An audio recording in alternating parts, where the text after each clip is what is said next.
Welcome to Valve's newest shooter. I want to ask you a question. Have you ever wanted to be a back alley crime statistic? I'd like to present you a game that will let you experience inner city violence firsthand. I am alone. Oh my god. Oh my god. Oh my god. Come down here, bitch. It's very fun, very rewarding, and very painful to play. Help me please, someone. This is Deadlock. It's a third-person MOBA, which could be considered the spiritual successor to Super Monday Night Combat, a game which released in 2012, which puts it 1 year before Dota 2 and 2 before Smite. It featured a roster of heroes, each with different weapons and abilities, and required you to push multiple lanes with bots as you tried to attack the enemy base. It also featured the never-before-seen mechanic of being able to bend your opponent over your knee and spank them for being naughty. Valve's vision seems to differ slightly. For example, rather than risk sexual harassment charges, Deadlock has decided to implement more traditional forms of domestic violence.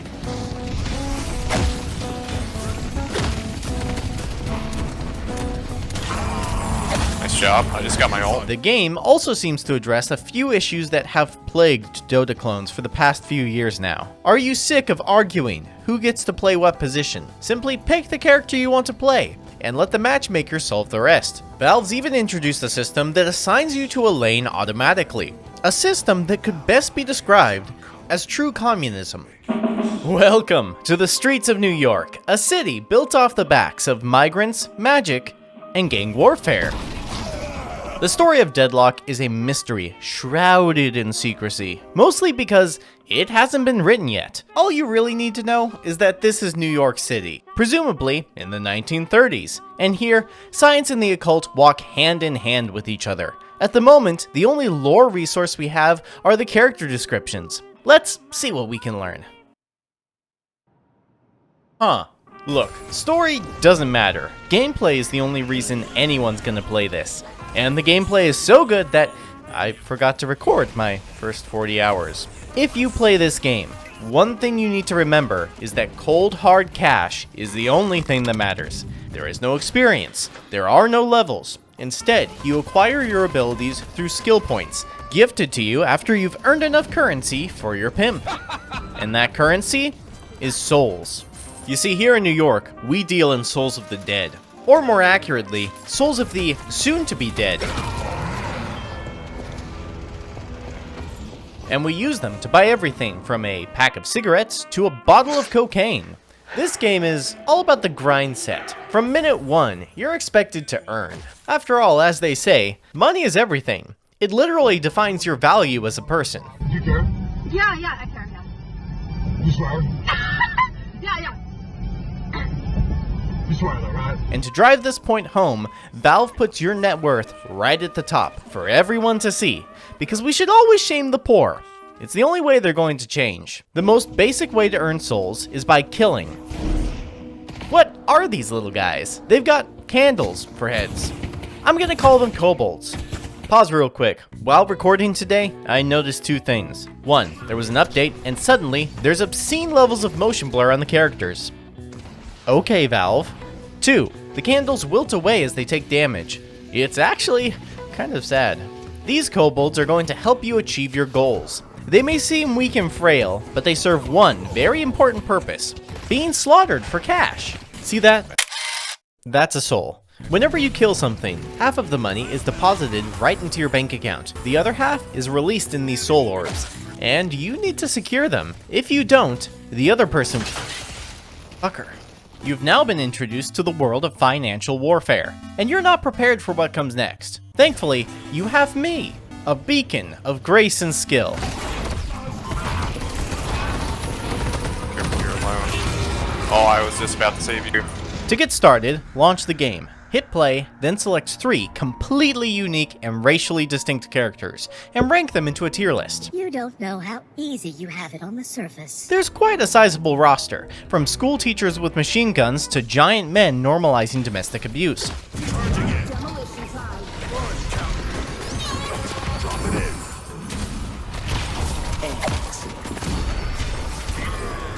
We'll cover some of these People, later. But just know, you don't draft in Deadlock. The game decides everyone's hero based on what's available. This is also where you discover if you're going to be single or not. If you're lucky, you'll be assigned a government-issued girlfriend. Though, if you don't like the goods you've been given, you can always trade her away. It's very up and down. In this game, you start off aboard the public transit, riding towards your court-mandated neighborhood. A normal person would simply fall down at their tower, but we're not normal. Your movement carries momentum. This means you can granny walk to lane like a loser, or you can come careening in like a jet.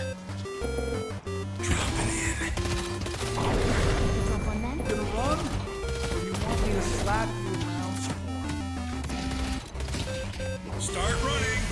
Let's dance, buddy. And got her. Get snipers. Thanks for pumping. Killing someone when they hit you doing it. Once you get off the rail, immediately launch yourself to the bridge and engage in ceremonial dick measuring. You do this by sliding on the ground and performing a rolling jump for maximum distance. Then give it up at the first sign of conflict, because getting shot hurts. The pressure's all on you now. The first 10 minutes of the game is what determines if you're going to enjoy the next half hour of your life. This fucking guy! I'm dead. If you've ever felt like the laning in Dota was annoying, boy, have I got some bad news for you. Deadlock has one of the most intense laning phases you'll ever experience. Like we found out, killing the kobolds isn't enough. You also need to last hit the souls, last hit the enemy souls, and harass them on Twitter, all at the same time. When you do it well, it's extremely fun. When someone does it to you, it's incredibly oppressive. Like a broken home, the lane is where you're going to learn how to hate. You're going to learn which heroes will make your life a living hell. The heroes are the crux of any hero shooter. Go figure, right? And when I first saw the leaks, I wasn't excited. I was worried about the character design at first. Now, I see that my brain was too jacked up on Overwatch titty women, and whatever the fuck this is from generic Western developer number 23. This just goes to show the difference in vision between some studios. Riot will give you fat material and Twitter bait. Valve will give you world building and actual character. Ben, are you just like a slime monster that's just like choosing to look like a human with like a helmet and gloves on and stuff? Honestly, I think it's why I like the roster so much. You know, people have been making fun of Yamato for obvious reasons, but I'd be lying if I said I wasn't kind of into it. Some men had Princess Leia. Some had Lara Croft. I had the Coneheads. Unacceptable! Your cone is too young! Take Lash for example. Killed my friends, motherfuckers. You won't stop me. Yeah, now you're gonna fucking die. Yeah. Lash is a professional asshole that moonlights as a boxer. He also gets satisfaction from whipping his opponents and knocking people up, and he always lets you know when he's finishing. I'm on these other two. I'm coming, baby. Yeah, beat their fucking ass. There's more than one character that thinks they can escape the Lash, like a coward. However, Lash has no problem pulling these people back down to reality. Bitch, that's not a good idea around me. Yeah. Arguably, his best feature is the ability to fling himself into the air, like Spider-Man. Except, instead of skyscrapers, he swings off his opponents, and his friends, and your mom. Really, he hooks onto about anyone that's heavy enough to anchor to. I'm ulting. Nice double. Yeah, good job. It's a freeing feeling, knowing that there's nothing that can get between you and your opponents. This fucking sign right here has been my bane. All of the characters have interactions with each other. Honestly, I wish more developers took the time to add these little touches. Who is Bebop? He's the giant robot hooker. Although he might seem like a friendly guy, don't trust him. My best advice for anyone trying to play against him is don't let him get his hand on your ass. We know where the blue been. Oh god! Dynamo is a professor of physics at the local university. His latest thesis was on the true effects of body positivity. Unfortunately for him, he acquired so much mass that he collapsed into a micro black hole. He still teaches to this day. Thanks to advancements in technology, we were able to build him a body and tie his soul to it. He spends his time grading papers, and fighting turf wars for political favor. His main strength is that he has a gun. He also whips out his black hole on occasion for everyone to enjoy. This game has everything from a shrimp-voiced slime man to a woman with her dogs out. I mean, what other game can you say, I saved my friend by encasing him in jello? Oh, thank you for the coup. Thought that punching strangers would feel so good. Attacking! Oh my god, Ben's a savior. He's a savior of men. Flamingo ball. Try. Deadlock even has the Luftwaffe make a special guest appearance. Oh, the fucking owls! Jesus Christ! Deadlock is only an alpha, and it already has too many heroes for me to cover, but they're not the only part of the game you need to learn. The items are another subject entirely. Most items provide a basic stat increase, but more importantly, many of them either augment your attacks or give you new abilities entirely. Take Moe and Krill for example. His ultimate is your bog standard stand still and lock one person down. However, if we buy one item, we now have a leap that rivals Lash. I'm in blue.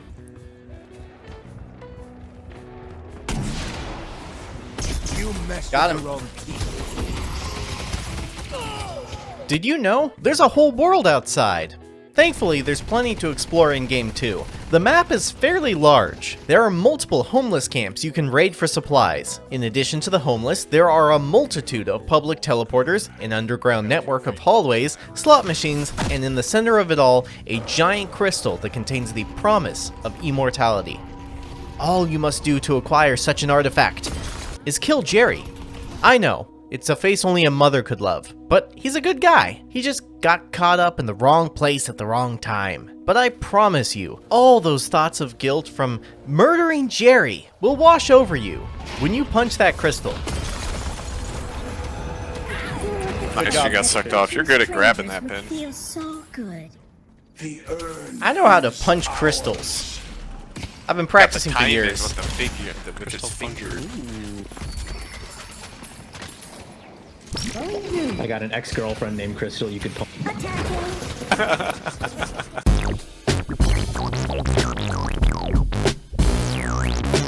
If you like experimenting, this game is for you. There's enough complexity here to lose yourself in. This game is really fun to learn, up to a point. There are some really broken interactions you can pull off. Honestly, it feels less fun the more people understand it. The problem is once you reach a certain level of skill, the mix of genres really start to clash with one another. In Dota, the biggest barrier to entry is also the most interesting part. It's learning every hero and how they interact with the world. There's a mechanical aspect obviously, but the game is largely a knowledge check. It's about optimizing the RPG mechanics and min-maxing your stats to make your character nigh unkillable. In Counter-Strike, you could spend thousands of hours studying map positions and timings, and learning the in-game economy. But the biggest deciding factor to winning is mechanical skill. How fast can you click your opponent's head? How precisely can you control your movement? These are tests of dexterity. There are no weapon modifiers in Counter-Strike, and despite what some people say, everyone dies from a clean shot to the head. Let's go back to the lane for example. You need to be extremely quick and extremely accurate with your aim. You need to harass and last hit effectively. If you fail to secure your souls, your opponent steals half your income. You need to understand when to reload and how to manage the creep wave. You've got to be familiar with a movement system that, while fun, punishes button mashing hard.